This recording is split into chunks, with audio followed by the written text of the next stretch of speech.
자, 한국문학에 있어서 다양한 시적 기능을 갖습니다. 자, 달의 시적 기능은 아까 여러분 자, 정읍사, 그 다음에 찬기파랑가,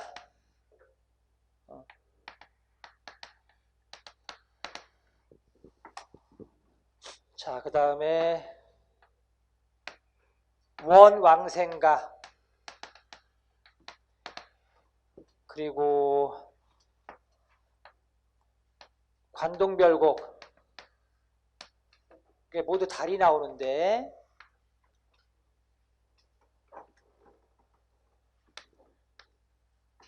또 저게도 나오네요, 여러분. 오우가.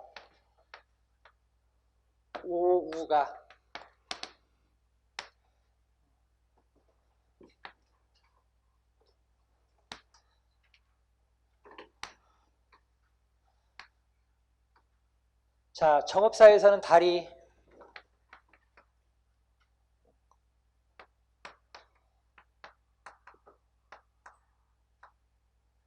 뭐라고요? 아까 우리 배웠잖아요. 그죠? 달의 기능 두 가지. 하나는 뭐 여러분? 소원을 비는 대상. 또 하나는요, 여러분? 남편을 뭐 한다, 여러분? 감시한다. CCTV, 그죠? 예. 자, 그 다음에 찬기파랑거에서는요, 찬기파랑거에서는 화자와 말을 주고받는 대상이에요, 여러분. 화자와 말을 주고받는 대상이야. 그래서 이 정읍사와 이 찬기파랑가의 공통점은 둘 다 달에게 말을 건네는 방식이다. 둘 다, 자, 달에게 말을 건네는 방식으로 시상전개 방식이 공통점이 있다. 둘 작품 다 달에게 말을 건네는 방식으로 시상을 전개하고 있습니다. 아시겠어요, 여러분? 자, 찬기파랑가에 보면 이렇게 나왔어요. 달아 흰 구름조차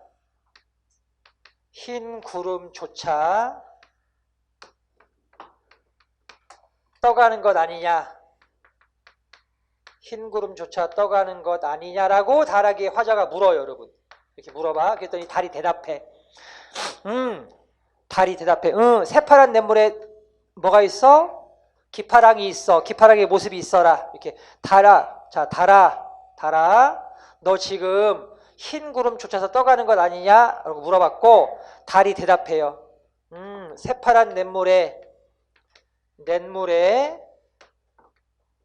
기파랑의 모습이 있어라. 이렇게 대답해요. 기파랑의 모습이 있어라.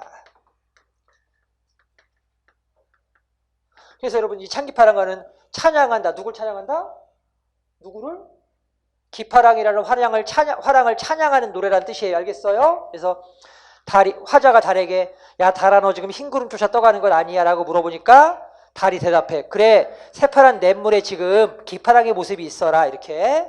그래서 이때 화자와 말을 주고받는 대상.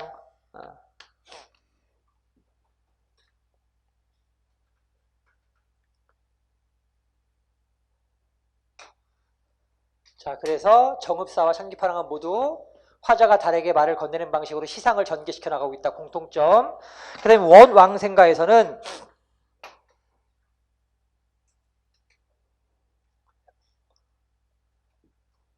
달을, 자, 여러분, 이 원왕생가가 뭐냐면, 자, 원한다. 극락왕생을 원하는 노래. 즉, 광덕이, 작가가 광덕이야. 광덕이 극락 왕생을 바라는 노래거든요. 극락 왕생을 바라는 노래인데 달에게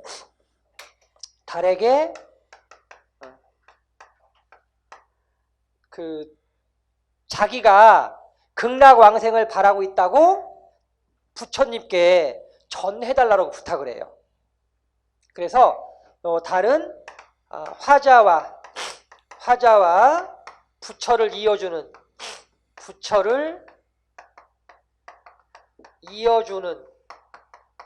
매개체입니다. 매개체. 그래서 원앙생가에서는 화자와 부처를 이어주는 매개체가 달이다.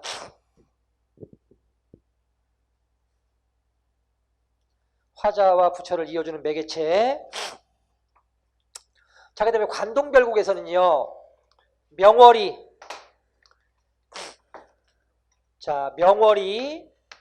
밝은 달이 천산만낙에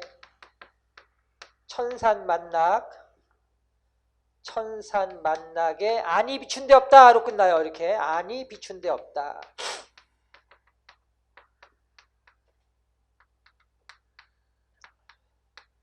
그럼 천산만낙이 어디예요, 여러분? 1000개의 산과 10,000개의 골짜기예요.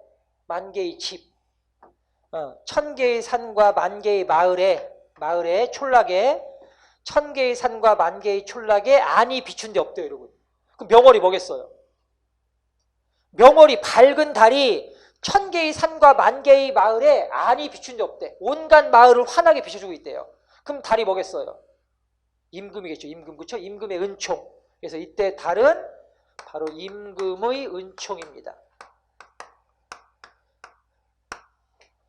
네, 오우가에서는 자, 5벗을 노래하고 5벗. 5벗이 뭐냐면 수, 석, 그 다음에 소나무, 죽, 대나무, 월, 달이거든요. 이 5개의 벗. 그래서 수석, 송죽월에서 오우가거든요. 근데 이때 월은 요를 다 비춰줘요, 여러분. 이렇게 다 비춰주는 게 월이에요. 그래서 포용적 존재를 우리는 달이라고 볼 수가 있겠어요. 다 비춰주는 거니까.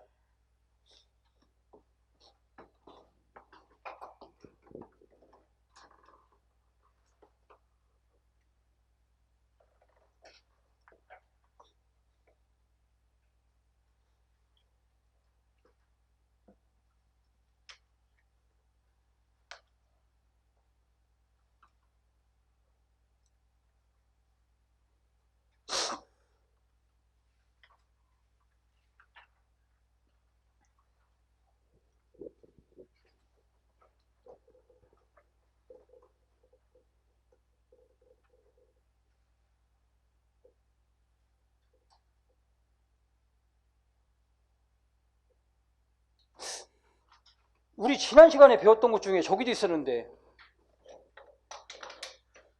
현대소설 중에 뭐 있었죠, 여러분?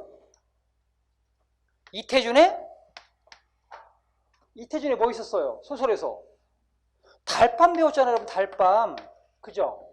이태준의 달밤.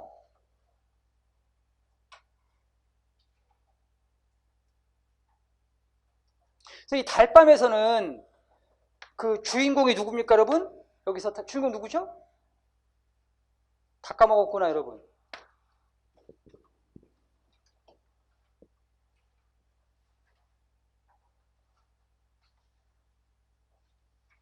신문 원배달하는 게 꿈인 사람 있잖아요, 여러분. 근데 결국은 보조 배달하다가 그것마저 빼앗긴 사람 아닙니까? 그죠?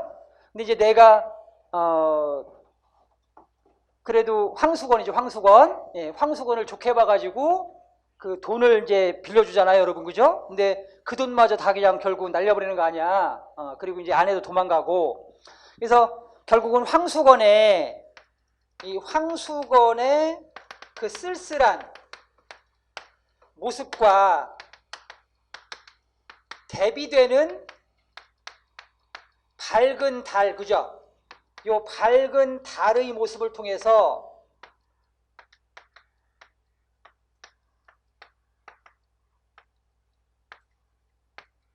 황수건의 어떤 모습이 더욱더 부각됩니까, 여러분? 황수건의 쓸쓸함이 더욱더 부각되겠죠, 그렇죠? 모습을 통해 인물의 정서가 더욱 부각되는 효과가 있습니다. 달 때문에요. 알겠어요? 그래서 우리는 이 달을 뭐라고 그래요? 객관적, 그렇지, 객관적 상관물.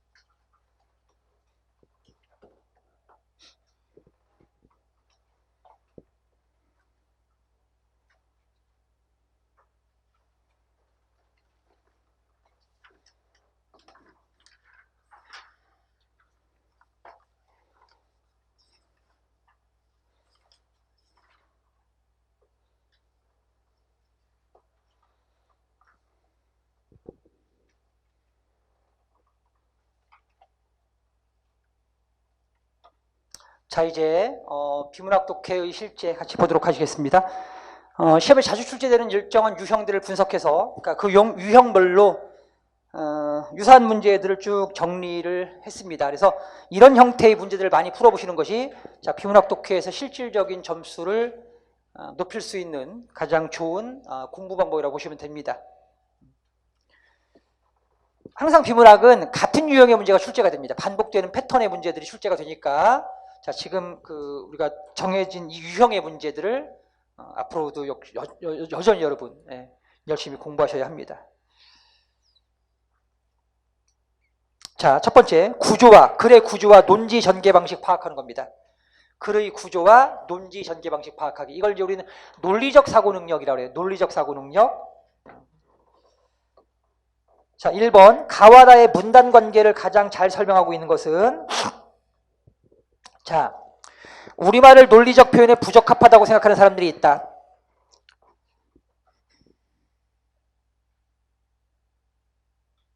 여러분, 이거 일반적 진술입니까? 구체적 진술입니까?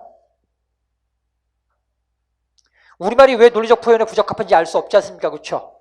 이건 일반적이죠. 그럼 뒤에는 뭐가 와야 돼? 자, 우리말이 왜 논리적 표현에 부적합한지를 구체적으로 뒷받침해야 합니다. 자, 그런 사람들은 우리말을 어떤 외국어와 비교하면서 우리말 자체가 논리적 표현을 위해서는 부족하다고 주장한다.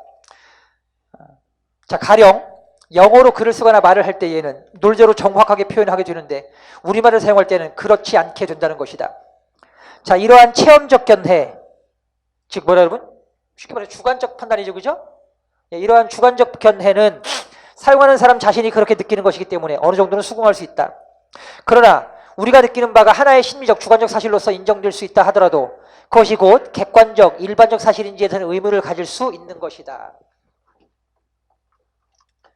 그러니까 이런 주장이 우리가 객관적이다라고 볼 수는 없다는 얘기입니다. 그죠? 예, 그 다음 이제 보겠습니다.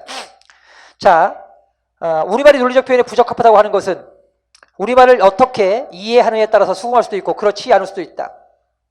그러나 우리말이 결코 논리적 표현에 부적합한 것은 아니다. 우리말을 논리적으로 정확하고 자유롭게 표현할 수 있는 사람들이 많이 있고 또한 영어를 사용하는 사람 중에서도 논리적 표현을 잘 하지 못하는 사람도 많이 있다. 심지어 미국의 대학교가 과정 중에도 자기 나라 말을 논리적으로 사용할 수 있도록 하는 훈련 과목이 중요시되고 있는 실정이다. 자, 그럼 앞에서는 여러분 우리말이 논리적 표현에 부적합하다라는 문제제기가 있다는 얘기죠. 그렇죠? 문제제기가 있다. 그 다음에 이제 그렇지만 자, 뒤에 가서 나에서 뭐라고 했습니까, 여러분? 그렇지만 우리말은 논리적 표현에 부적합하지 않다.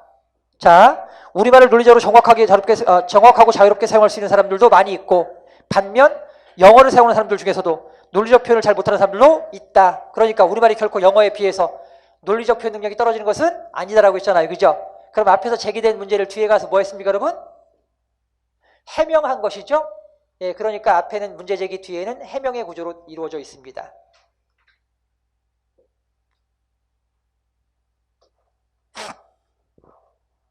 자, 거기 4번 가에서 문제를 제기한 건 맞는데 여러분 나에서 이유를 설명하고 있는 것이 아니잖아요. 그렇죠?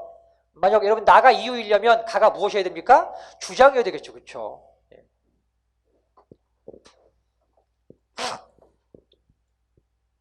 자, 2번 보시겠습니다. 다음 글의 구조를 가장 잘 나타낸 것은, 자, 논리적인 구조를 묻는 문제입니다. 붕당은 싸움에서 생기고 그 싸움은 이해에서 생긴다. 이해가 절실할수록 당파는 심해지고 이해가 오래일수록 당파는 굳어진다. 이것은 형세가 그렇게 만드는 것이다. 어떻게 하면 이것을 밝힐 수 있을 것인가? 자, 여러분, 거기서 붕당은 이해가 절실할수록 심해지고, 그죠? 이해가 오래될수록 굳어진대요, 여러분. 그러면 어떻게 이것을 밝힐 수 있을까라고 했으니까 뒤에는 뭐가 돼요, 여러분? 뒤에는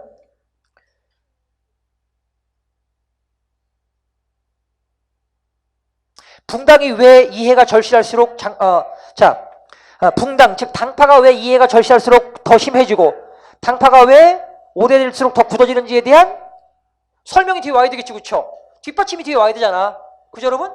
예. 자, 이제 10사람이 모두 굶주리다가 한 사발의 밥을 함께 먹게 되었다고 하자. 그러니까 여러분, 나는 가에서 언급한 주지의 내용에 대해서 뭐 하는 겁니까, 여러분? 뒷받침해서 예를 들어서 뭐 하는 거야? 뒷받침하는 거잖아, 그치? 그럼 여러분, 가와 나는 적어도 무슨 관계임을 알 수 있어. 가가 주지고 뒤가 예시니까. 가가 주지고 뒤가 예시니까 여러분, 자, 직렬관계라고 하는 거죠. 직렬. 자, 글의 논리적 구조는 직렬관계가 있고 병렬관계가 있어요. 자, 직렬관계는 앞에가 주지고 뒤에가 뭐가 오거나 근거, 그죠? 또는 예시, 또는 부연이 오면 이런 걸 뭐라고 그래요, 여러분? 직렬관계라고 하는 거죠. 그리고 반대로 주지가 뒤에 올 수도 있죠. 그럼 앞에를 뭐라고 그래요, 여러분? 주지를 끌어내기 위한 배경, 사전 근거를 전제라고 합니다. 그럼 전제 다음에 뭐가 오죠? 주지가 와야 되겠죠. 그러니까 이런 식의 구성을 뭐라고 그래? 직렬구조라고 하는 거예요. 반면 병렬구조는, 자, 소주지 1, 소주지 2 이렇게 되어 있는 걸 뭐라고 그래요, 여러분? 즉 소주지 1과 소주지 2는 서로 무슨 관계입니까? 대등관계죠, 그쵸? 이런 대등관계를 우리는 뭐라고 그래? 병렬구조라고 하는 거야, 병렬구조. 그래서 직렬구조는 어떻게 구조화시키는 거야? 직렬구조는 수직적으로 이렇게 구조화시켜야 돼요. 이렇게. 알겠습니까? 즉 가와 나가 직렬구조면 가와 나를 이렇게 하는 거야. 알겠어요? 예. 그다음에 가와 나가 병렬구조면 가와 나를 어떻게 해야 돼, 여러분? 묶어줘야지, 그치? 그죠? 병렬구조 이렇게 묶는 거니까. 그죠? 가하고 나를 이렇게 묶어줘야 되는 거겠지, 그치? 알겠습니까, 여러분? 예. 자, 그래서 일단 가와 나는 무슨 구조다? 직렬구조다. 자, 보겠습니다. 이제 10사람이 모두 굶주리다가 한 사발의 밥을 먹게 되었다고 하자. 그릇을 채 비우기도 전에 싸움이 일어난다. 뭐 때문에? 이해 때문에. 그죠, 여러분? 왜? 굶주리다가 밥을 먹게 됐으니까 얼마나 여러분 그 이해가 절실하겠어, 그치? 자, 말이 불순하다고 꾸짖는 것을 보고 사람들은 모두 싸움이 말 때문에 일어났다고 믿는다. 다른 날에 또 한 사발의 밥을 먹다가 그릇을 채 비우기도 전에 싸움이 일어난다. 왜? 태도가 공손치 못하다고, 그쵸? 뭐 때문에? 이해 때문에. 자, 다른 날에 또다시 같은 상황이 벌어지면 이제 행동이 거칠어지다고 힐난하다가 마침내 어떤 사람이 우라통을 터뜨리고 여럿이 이에 시끌벅적하게 가세한다. 시작은 대수롭지 않았으나 마지막에는 크게 된다.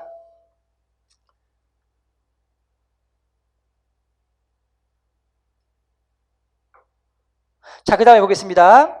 이것을 또 길에서 살펴보면 이러하다. 이번에는 여러분 이해가 절실하게 생기는 것이 앞에서는 같은 밥을 먹게 되었을 때를 얘기한 거죠, 그렇죠? 두 번째는 이해가 절실해지는 것을 뭐에서 설명했어요, 여러분? 길에서 살펴봤으면 길에서 살펴보면이라고 했잖아, 그렇지? 그러니까 여러분 이해가 절실해지면 당파가 굳어진다는 걸 설명하기 위해서 첫 번째는 뭐에 대한 예? 밥을 먹는 것을 가지고 예, 그죠? 두 번째는 뭘 가지고 예? 길에서 그죠? 어깨를 건드리면 그죠? 여러분 길에서 가다가 부딪히는 것 그죠? 이거 가지고 예를 들어 설명했잖아. 그러면은 나는 여러분 밥을 먹는 거, 나는 부딪히는 거 그죠? 그러면은 이 나와 다는 즉 뭐야? 이해가 절실해지면 당파가 생긴다는 걸 뒷받침하기 위해서 자, 둘 다 뭐야, 여러분? 사용된 예시고 그죠? 그 다음에 나는 예시 1 그죠? 다는 뭐가 되는 거야? 예시 2가 되는 거죠, 여러분. 그럼 나와 다는 무슨 관계야? 그렇지, 병렬관계지. 이해됐습니까, 여러분?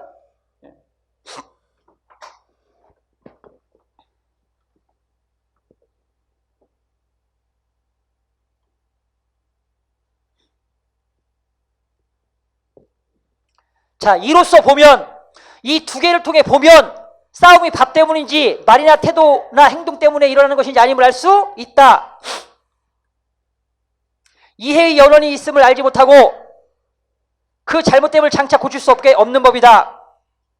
라고 해서 이 두 개를 통해 본 결과를 얘기했잖아요. 그렇죠, 여러분? 그러니까 얘는 또 이 두 개를 통해 본 결과니까 뭐가 되는 거야? 또다시 여러분 이 두 개를 통해 본 결과니까 라죠. 라. 그렇죠? 라가 여기 와야 되겠죠. 그렇죠? 예.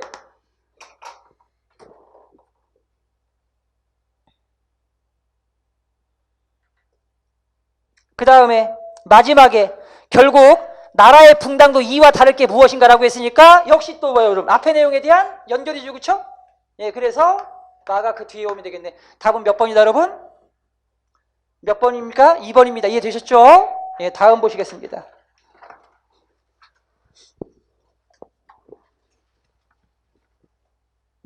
3번. 다음 글의 논지 전개 방식을 가장 잘 설명한 것은 사회적 관계에 있어서 상호주의란 행위자 갑이 을에게 베푼 바와 같이 을도 갑에게 똑같이 행하라라는 행위 준칙을 의미한다. 여러분 정의를 통해 설명했습니다. 정의. 자, 상호주의의 원형에는 눈에는 눈, 이에는 이로 표현되는 탈리오의 법칙에서 발견된다.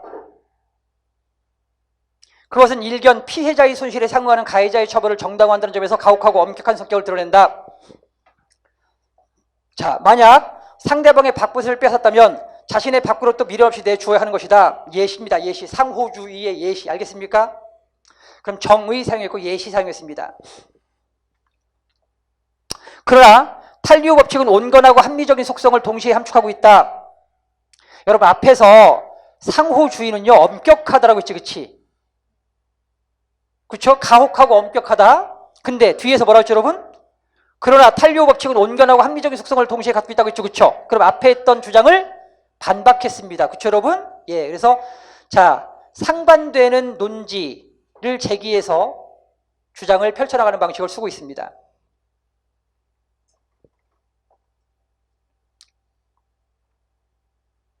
자, 여러분 탈리오 법칙은 온건하고도 합리적인 속성을 동시에 함축하고 있다. 이거 일반적 진술입니까? 구체적 진술입니까? 일반적 진술이죠. 왜냐하면 탈리오 법칙이 왜 온건하고 합리적인지 알 수 없으니까요. 그렇죠? 그럼 뒤에는 뭐가 와야 돼?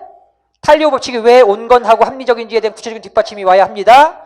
왜냐하면 누가 자신의 밥그릇을 발로 찼을 경우 보복의 대상은 밥그릇으로 제한되어야 하지 밥상 전체를 뒤엎는 것으로 확대될 수는 없기 때문이다. 그래서 여러분 상호주의는 합리적이네, 그치?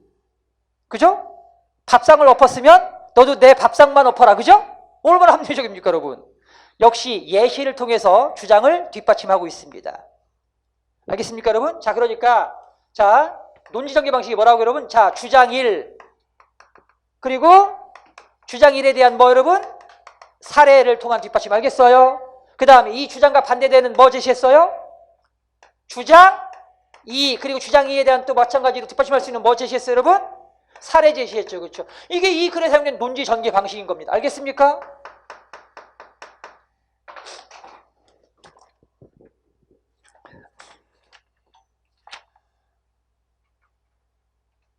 자, 이러한 1대1 방식의 상호주의를 대칭적 상호주의라고 부른다.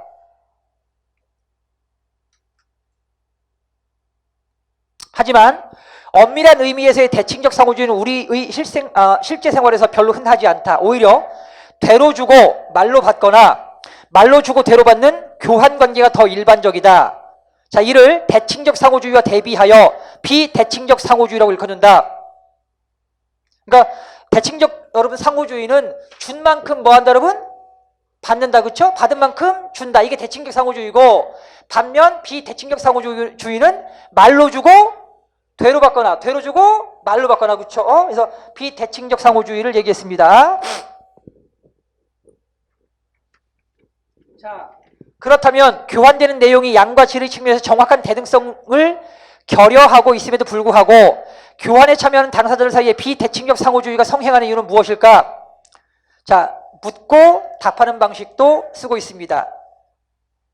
그것은 셈에 밝은 이른바 경제적 인간들에게 있어서 선호나 기호 및 자원이 다양하기 때문이다. 말하자면 교환에 임하는 행위자들이 각인 각색인 까닭에 비대칭적 상호주의가 현실적으로 통용될 수밖에 없으며 어떤 의미에서는 그것이 그들에게 상호 이익을 보장할 수 있는 것이다.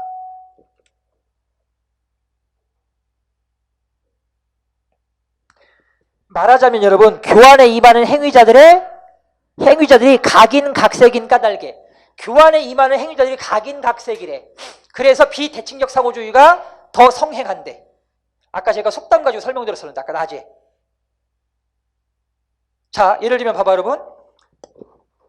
왜 비대칭적 상호주의가 성행하냐면, 자, 개구리가 나한테 확 하고 물을 끼워줬어요 여러분. 나한테 나 기분 되게 나쁘죠, 그렇죠? 개구리가 나한테 물을 끼워줬으니까. 나도 그럼 개구리한테 물을 확 끼얹었어요 여러분. 그게 대칭이야? 여러분, 물에 사는 개구리한테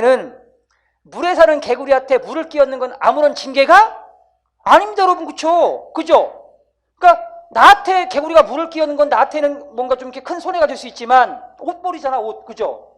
옷도 버리고 화장도 지워지고. 그쵸 여러분? 근데 늘상 물에 사는 개구리한테 내가 물을 똑같이 끼얹는 거라고 해서 그것이 똑같은 여러분 상호 어떤 관계가 성립이 되냐고? 안 되잖아. 그쵸?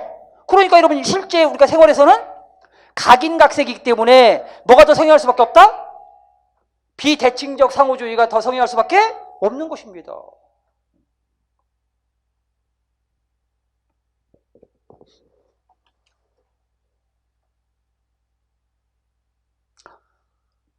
예를 들면 이런 거죠 여러분. 5살 먹은 아들하고, 예, 40살 먹은 아빠하고, 야, 가위바위보 해서 지는 사람이 우리 한 대씩 꿀밤 때리게 하자. 그럼 아빠가 때리는 꿀밤하고 5살 먹은 아이가 때리는 꿀밤하고 그게 같아요 여러분?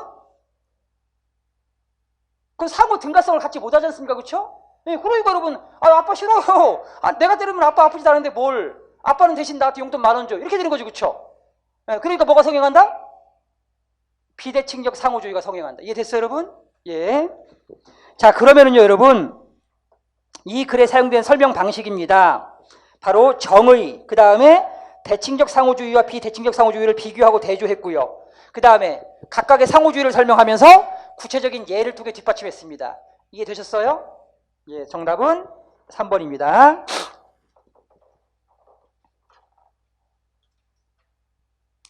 자, 다음 4번입니다. 다음 글에서 글쓴이가 사회 문제의 개념을 설명하기 위해 글을 전개한 방식으로 가장 적절한 것은? 자, 사회 문제의 개념을 설명합니다. 자, 그러기 위해서 사용한 글의 전개 방식입니다. 우리는 흔히 어떤 현상이나 사람들의 행위가 정상적이지 못하거나 기대한 바와 다를 때, 혹은 잘못되었을 때 문제가 있다라는 표현을 쓴다. 이때 문제라는 말 속에 분명 그 현상에 대한 부정적인 이미지가 반영되어 있다. 자, 그런데 부정적인 이미지는 홀로 떠오르는 것이 아니라 어떤 준거를 필요로 한다. 말하자면 무엇에 비추어 볼 때 부정적이고 무엇과 비교했을 때 비정상적인가를 판가름해 줄 수 있는 기준이 필요한 것이다. 그러니까 여러분, 사회 문제의 개념을 설명할 때 첫 번째는 뭐가 필요하다 여러분? 그 문제가 부정적인지 긍정적인지를 판단할 수 있는 준거가 필요하다라고 설명하고 있습니다. 알겠죠 여러분? 자, 그 다음에 보겠습니다.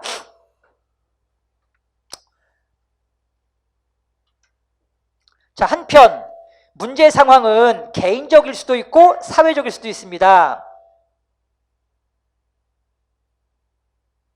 그러나 모든 사회적 현상이 다 사회 문제로 인식되는 것은 아닙니다. 예를 들어 어떤 사람이 감기에 걸렸다든지 일시적으로 실업자가 되었다고 하자, 이것도 분명 문제 상황이긴 하지만 사람들이 여기에 사회 문제라는 개념을 적용시키진 않는다. 또한 홍수라든가 가뭄 등은 자연적 재해라고 하지 그 자체를 사회 문제라고 정의하지 않는다. 흔히 우리는 신문에서 빈부격차 문제, 노동 문제, 실업 문제, 교육 문제, 가족 문제, 인구 문제, 청소년 비행, 교통체증, 주택 문제, 부동산 투기 등의 내용과 마주치게 되는데, 우린 이런 것들을 뭐라고 그래? 중요한 사회 문제라고 한다. 즉 분명한 것은 위에 열거된 상황들이 자연현상에 관계되거나 개인적인 차원의 문제가 아니라 어느 정도 지속적이고 반복적인 사회 차원의 문제라는 사실이다. 그러니까 사회 문제가 되기 위해서는 또 뭐예요 여러분? 지속적이고 반복적이어야 합니다. 알겠습니까? 자, 첫 번째, 사회 문제가 되기 위해서는 뭐가 분명해야 돼? 기준, 그죠? 기준, 준거가 명확해야 돼요. 두 번째는 그것이 사회 문제가 되기 위해서는 적어도 지속적이고 반복적인 사회적 차원의 문제이어야 합니다. 자, 그 다음, 그런데 위의 문제 상황들 중에서 오래전부터 인식되어 온 것들이 있는가 하면 최근에 들어와서야 비로소 부각된 것들도 있다. 사회가 변화하고 복잡하게 됨에 따라 사회 문제로 포착되는 문제 상황들이 바뀌게 되는 것이다. 따라서 사회 문제라는 용어 속에 포괄되는 구체적인 상황들은 필연적으로 역사성을 띨 수밖에 없다. 자, 한편 사회 문제의 개념적 규정을 위해서 문제가 되는 객관적 상황이 실제로 존재하고 있어야 한다. 그러나 객관적으로 존재하는 문제 상황은 모두 사회 문제로 규정되는 것은 아니다. 어떤 현상이 사회 문제라고 정의되기 위해서는 문제되는 상황을 견디기 힘들다는 주관적 가치 판단이 덧붙여져야 된다. 이렇게 해서 동일한 상황에 대한 주관적 판단의 상위성과 상대성으로 말미암아 문제로 파악되는 방식과 영역은 달라지게 된다. 자, 그러니까 여러분, 사회 문제로 규정하는 데 있어서 필요한 조건들을 뭐가 있어요, 여러분? 쭉 하나씩 열거하면서 설명하고 있죠, 그렇죠? 그죠, 여러분? 예. 자, 그래서 답은 몇 번입니까? 4번입니다. 이해되셨습니까?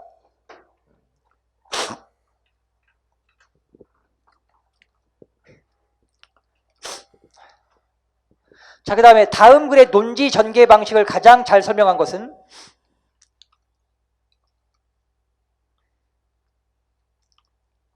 여러분 읽어 오셨어요?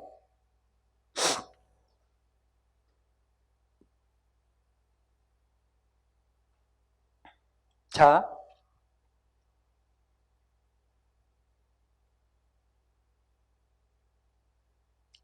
두 번째 단락부터 읽어보겠습니다. 지구 밖에 생명이 있다고 믿을 만한 분명한 근거는 아직까지 없다.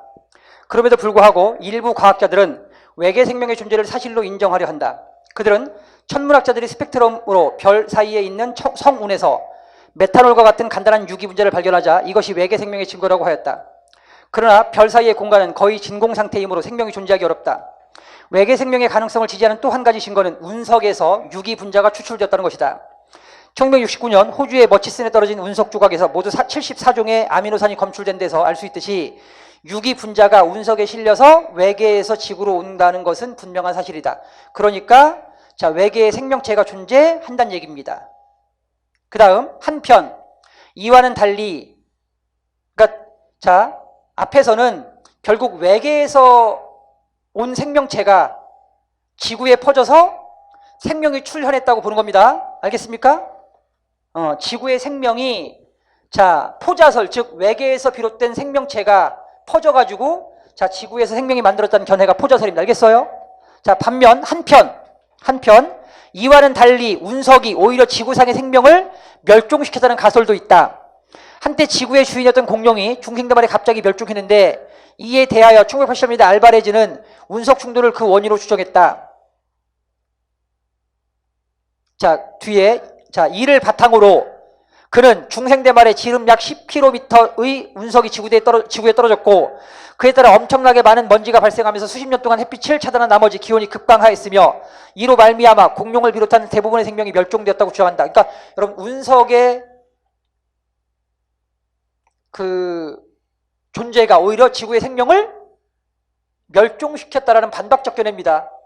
알겠습니까? 예. 자, 그 다음에 이제 마지막 보겠습니다. 마지막 단락. 오늘날에는 생명의 원천이 되는 유기물이 운석을 통하여 외계에서 봤을 가능성 과학, 그러니까 전자의 입장입니다. 그 다음에 운석으로 인하여 지구상의 생명이 멸종되었을 가능성을 그대로 받아들이려는 학자들이 많다. 그러니까 두 가지 입장을 모두 받아들인다는 얘기입니다. 그렇습니다. 그죠? 자, 그러면은 대립되는 주장을 소개한 다음에 두 주장을 뭐 했습니까, 여러분? 절충해서 마무리를 하고 있습니다. 답은 3번입니다.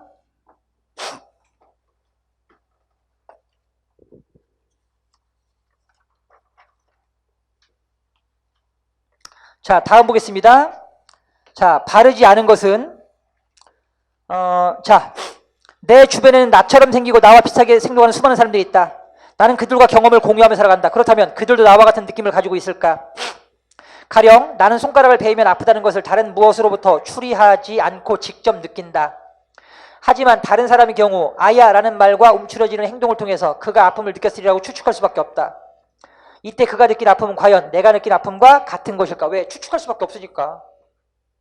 자, 그럼 가의 내용을 정리했습니다. 자, 일상적인 경험으로부터 화제를 끌어내고 있습니다. 그렇죠? 예, 내가 느낀 아픔과 상대방이 느낀 아픔이 같다고 볼 수 있을까? 자, 그 다음에 나보겠습니다. 자, 물론 이 물음은 다른 사람이 실제로는 아프지 않은데 거짓으로 아픈 척했다거나 그가 아픔을 느꼈을 것이라는 나의 추측이 잘못되었다는 것과는 관계가 없다. 아프냐? 나도 아프다 라는 말에서처럼 나는 다른 사람의 아픔을 느낀다는 것을 그의 말이나 행동으로 알고 있고 그 아픔을 함께 나눌 수도 있다. 하지만 그의 아픔이 정말로 나의 아픔과 같은 것인지 묻는 것은 다른 문제다 라고 했으니까, 자, 나의 내용 보겠습니다. 화제에 대해서 보충 설명을 하고 있죠. 그렇죠? 그래서 문제를 심화시키고 있습니다. 자, 그 다음 이 문제에 대한 고전적인 해결책은 유추의 방법을 사용하는 것이다. 자, 그러니까 자, 내가 손가락을 베었을 때 아픔을 아야 라고 표현하면서 움츠려지는 행동을 했다고 한다면, 만약 상대방이 아야 라고 했다면 상대방도 나와 똑같은 아픔을 느꼈을 것이라고 여러분 추론하는 거죠. 그죠? 그게 무슨 방식이다? 자, 유추의 방식이다. 알겠습니까? 예. 자, 그러면은 다 보겠습니다. 제기된 의문에 대한 고전적인 해결책을 소개하고 그 문제점을 지적하고 있다. 자, 이 유추의 방식이 고전적인 해결책인가요? 조금 더 읽어볼게요, 여러분. 자, 말이나 행동의 동일성의 느낌의 동일성을 보장한다는 것이다. 그러나 이 논증의 결정적인 단점은, 그래서 한계를 지적했네, 그치? 그죠, 여러분? 내가 아는 단 하나의 사례, 곧 나의 경험에만 의지하여 다른 사람도 나와 같은 아픔을 느낀다고 판단할 수 있다는 것이다. 그쵸, 여러분? 그러니까 이걸 뭐라고 그래요, 여러분? 내가 아픔을 느꼈으니까 상대방도 그렇게 아픔을 느꼈을 것이라고 판단할 수 있다는 것이죠. 그쵸? 자, 그래서 나의 경험에만 의지하여 다른 사람도 그렇게 아픔을 느낀다고 판단하는 단점이 있다. 그러니까 자, 유추적 해석의 단점을 지적하고 있습니다. 맞죠, 여러분? 자, 그러면 뭐야? 제기된 의문에 대한 고전적인 해결책을 소개하고 있고 그 문제점을 지적하고 있다. 자, 알아보겠습니다. 이런 문제는 우리가 다른 사람의 느낌을 직접 관찰할 수 없기 때문에 생긴다. 만일 다른 사람의 느낌 자체를 관찰할 방법이 있다면 이 문제는 해결할 수 있을 것이다. 기술이 놀랍게 발달하여 두뇌 속 뉴런의 발화를 통해 인간의 모든 심리 변화를 관찰할 수 있다고 하자. 그러면 제3자가 나와 다른 사람의 뉴런 발화를 비교하여 그것이 같은지 다른지를 판단할 수 있다.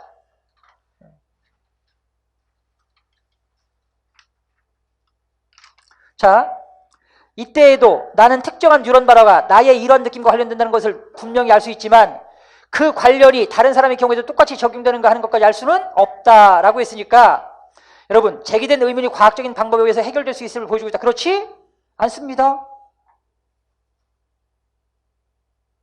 즉, 특정한 뉴런 발화가 나의 느낌과 관련되는 것은 알 수 있지만 그 관련이 다른 사람의 경우에도 똑같이 적용되는 건 알 수 없다는 얘기입니다. 그럼 몇 번이 틀렸다? 예, 4번이 틀렸습니다. 자, 7번 보시겠습니다. 글쓴이가 독자를 설득하는 방법이 아닌 것은, 자, 선택지부터 읽어볼게요, 여러분. 영탄적 어법을 반복하여 호소력을 얻고 있다. 2번, 고사와 비유를 사용하여 효과를 높이고 있다. 3번, 극한적 상황을 설정하여 경각심을 불러일으키고 있다. 4번, 새로운 가치관을 제시하여 인식의 전환을 유도하고 있다. 읽어보겠습니다. 대저, 왜, 노란 것은 섬 가운데 조그만 오랑캐로서, 일본을 말하는 거죠. 천지간의 사특한 기운을 타고난 것들이로되 오늘날 우리나라의 난신적자와 부화 뇌동하여 기어이 우리 종묘사직을 전복하고 뒤집어 엎고 우리의 산과 바다를 제 자원으로 만들며 우리의 민생을 종으로 만들려고 하는 도다. 그러나 그것은 오히려 작은 일에 속하는 것이니 심지어 남의 정신을 파괴하고 남의 정치와 법마저 변경하기를 감히 기도하는 도다라고 했으니까 영탄적 어법을 반복해서 호소력을 얻고 있습니다. 맞습니다. 알겠습니까? 자, 그 다음 애굽, 이집트입니다. 이집트가 인종을 멸망당한 것은 서방의 밝은 전감이 있었고, 전감, 거울로 삼을 만한 지난 일. 또 유구는 일본 오키나와 일대를 말합니다. 일본 오키나와가 일본의 고을이 되고 만 것은 동양에 엎어진 전철이 있도다.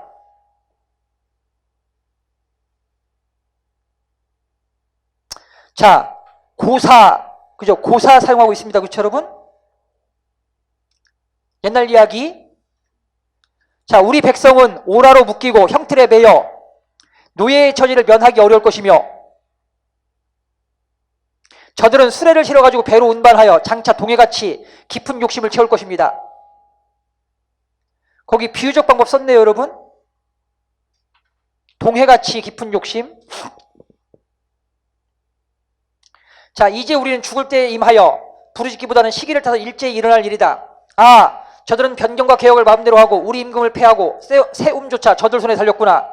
그대들 향교, 목사, 수령들과 무릇 산홍공상으로서 진실로 한푼 반푼의 사람 마음만 있다면 500년 중국을 어찌 잊을 수 있으랴. 자, 어찌 잊을 수 있으랴. 자, 서류적 표현법 쓰고 있습니다. 잊을 수 없다는 얘기입니다. 자, 28대의 현성이 차례로 계승하였으며 이 나라가 비록 쇠하였다 하나 삼천리 산천이 달라지지 않았다. 대신직을 맡은 자는 적의 앞잡이 노릇을 아니하는 자가 없고 상투 자르고 얄궂은 말 하는 놈은 모두 외놈의 배짱을 가진 자들이다. 비록 천벌에는 오랫동안 빠졌으나 어찌 잠깐인들 사람의 배임에 벗어나랴. 역시 설의적 표현법 쓰고 있습니다.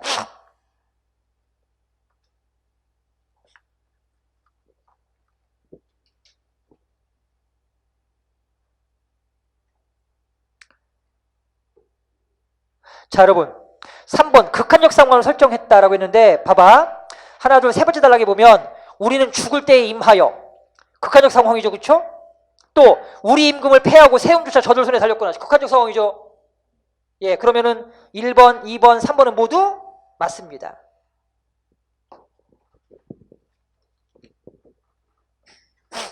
자, 그 다음에 우리들은 조상의 피를 받아 이 문명한 나라에 태어났으니 차라리 바다에 빠져 죽을지언정 작은 조정에서는 살지 못하겠다고 하늘처럼 이고 살기는 오직 태왕제 계신 줄만 아리로다.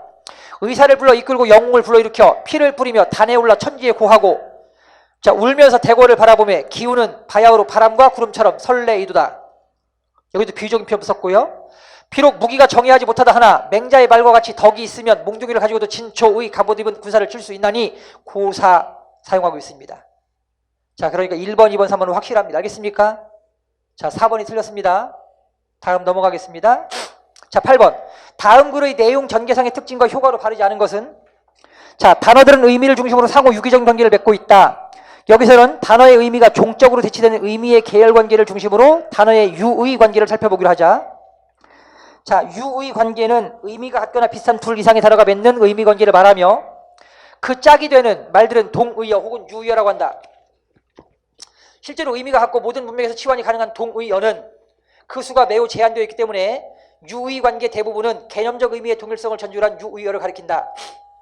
동일한 지시 대상을 가리키는 유의어는 5가지 양상으로 대별되는데 표준어와 방언, 고유어와 외래어, 일반어와 특수어, 긍정어와 부정어, 직접어법과 완고어법에 따라서 유의 관계가 형성된다. 즉 유의 관계의 5가지 종류를 말하고 있습니다. 첫 번째 표준어 방언, 국물, 말국, 옥수수, 강냉이. 두 번째 고유어 외래어 관계, 이, 치아, 술, 약주. 세 번째 일반어 특수어 관계, 소금, 일반어, 염화나 트림 특수어, 반찬, 일반어, 부식 특수어. 긍정어, 부정어 관계, 흑인, 깜둥이, 절약가, 노랭이. 자, 직접어법과 완고어법 관계, 죽다, 직접어법, 돌아가다, 완고어법, 변소, 직접어법, 화장실, 완고어법. 자, 그래서 여러분 유의 관계가 5가지 종류에 형성된다는 것을 구체적인 예시를 통해 뒷받침하고 있습니다. 자, 개념적 의미가 동일한 유의어라고 하더라도 구체적인 문맥을 고려하면 의미 차이는 나타나기도 한다. 자, 개념적 의미가 동일한 유의어라고 하더라도 구체적인 문맥을 고려하면 의미 차이가 나타난대요. 여러분, 그게 무슨 얘기일까요? 예를 들면 할아버지는 이가 좋으시다. 이렇게 쓸 수 있습니까, 여러분? 못 쓰잖아요. 그죠? 할아버지는 치아가 좋으시다라고 해야 돼요. 그거 보면 이와 치아는 의미의 차이가 있다 없다. 문맥에 따라서. 있다 없다? 있다. 그죠? 있습니다. 예. 그 다음에 자, 우리 여학생들, 우리 인천광역시, 그러니까 대도시에 사는 우리 여학생들, 옥수수라고 합니까? 강냉이라고 합니까, 여러분? 강냉이라고 잘 안 하죠, 그렇죠? 그거 보면 여러분 강냉이 옥수수 차이 있습니다, 그렇죠? 차이 있습니다. 의미적 차이가 있습니다. 그러니까 강냉이는 주로 시골에 계신 연세가 많으신 이제 어르신들이 좀 쓰시죠. 도시에 있는 젊은 사람들은 안 씁니다. 여러분. 그러니까 의미의 차이가 있습니다.